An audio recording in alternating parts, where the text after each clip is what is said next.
a humble and perseverant peace which comes from God, God who loves us all unconditionally. Well, things are about to get rather interesting, because whether or not you are a Catholic, this will affect you in America. Because for the first time in world history and American history, we have an American Pope. Pope Leo XIV. And you'll notice a lot of Democrats are super excited about this, and at the same time, Republicans don't know how to handle the news. This is because our now Pope, Leo XIV, is known for posting on the internet critiques and not liking how J.D. Vance and Donald Trump handle immigration policies. I mean, here's a prime example of a current issue that we are still talking about, the Maryland man, Kilmar Obrego Garcia, where the now current Pope is literally referencing the president and the president of El Salvador, making fun of them for how they are handling themselves and how he used to be a undocumented El Salvadorian himself. So again, this is going to highly affect the policies and politics of a lot of Republicans who are Catholic. And I do want to point out, you already have left-leaning pages saying, holy moly, check out this tweet from the new American Pope. I'm sure MAGA would hate it if you reposted this right this minute. And you even have people like Laura Loomer who's saying, meet the new American Pope. Of course, he's anti-MAGA and woke, another open borders Pope. Again, we will dig into all of these policies, but I need to point this out.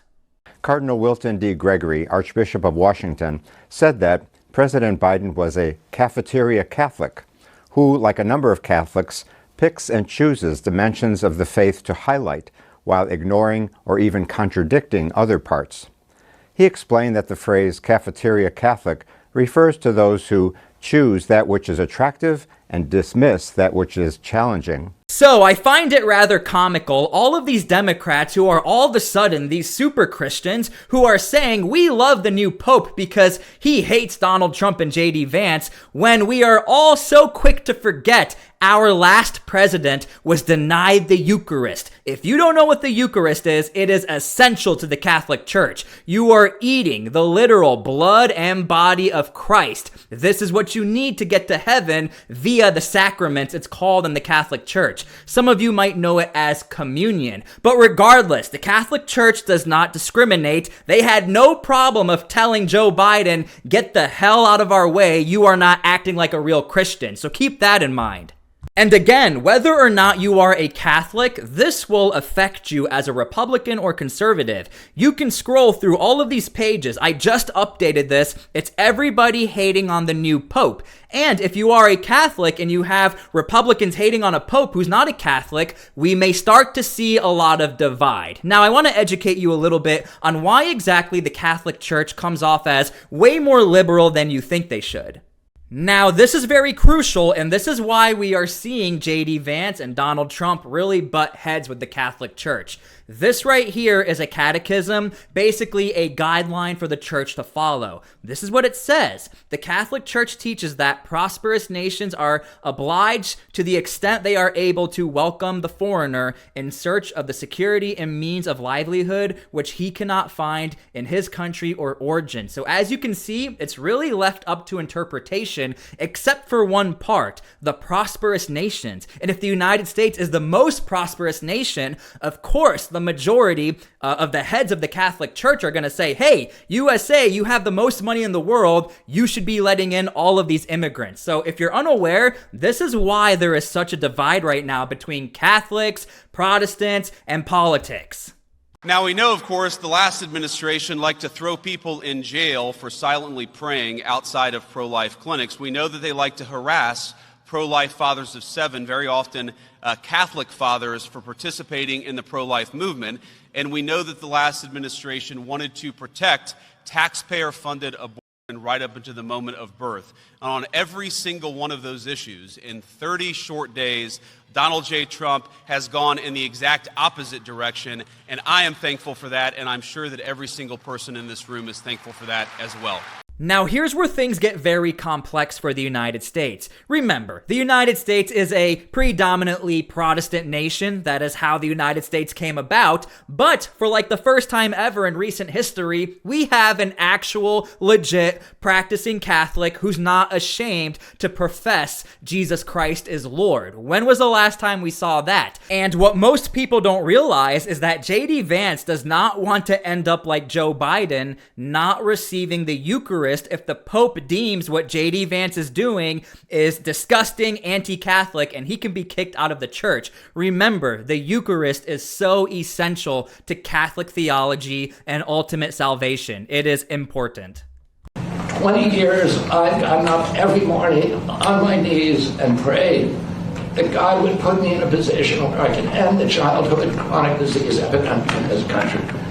On August 23rd of last year, God sent me President Trump. All right. And he gave me... Now, everyone is focusing on J.D. Vance and Donald Trump, but this is where things could also become problematic. Again, probably the most famous Catholic in American history is, of course, JFK. He is the first Catholic to become the president of the United States, and now we have Robert F. Kennedy Jr., a professing Catholic as well. So we will have to wait and see if the Pope has anything to say about Robert F. Kennedy Jr. I want to point this out, and a lot of Republicans could absolutely ruin this. This is one of the first times in modern political history we had Catholics and Protestants join together and actually elect who we wanted to elect as far as Christian values, but now it already looks like things are falling apart. The Pope this week said that it's a disgrace what we're now doing with this new government, deporting all of these people. We've got, obviously there's going to be a lot of media searching for the sad stories here, trying to turn public opinion against this operation. What's your message to the American people as you guys do this work? Well, let me give a message to the Pope. I'm a lifelong Catholic. I was born Catholic. I've been through Catholic doctrine. Look, he ought to concentrate on fixing the Catholic Church, first of all. He's got big problems there. And in the Vatican, they have a wall around the Vatican. If you illegally enter the Vatican, the crime is serious. You'll be charged with a serious crime, be jailed. Yeah. So he can protect the Vatican where he lives. He can build a wall where he lives. Where American people are not allowed that? No.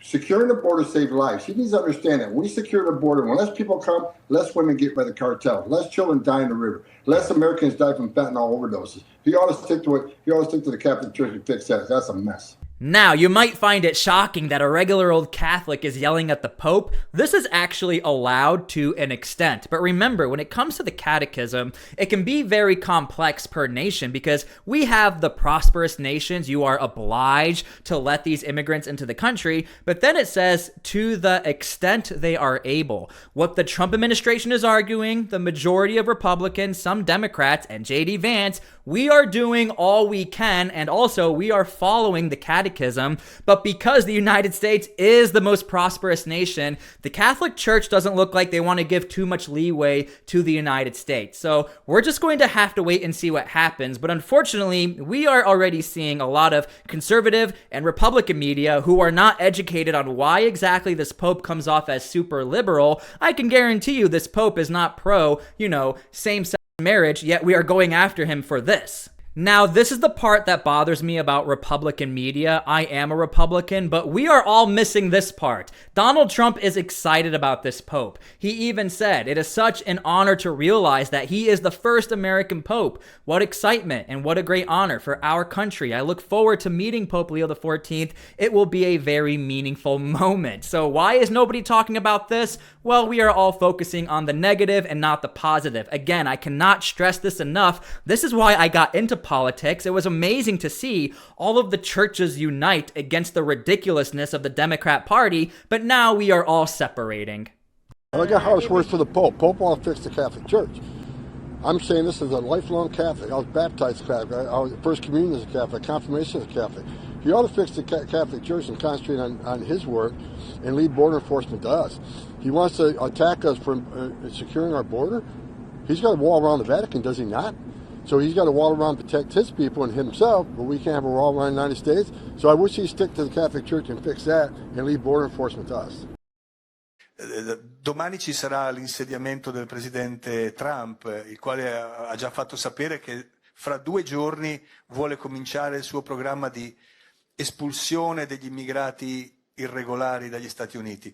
Ecco, volevo chiedere se vi siete già sentiti, se ne avete parlato.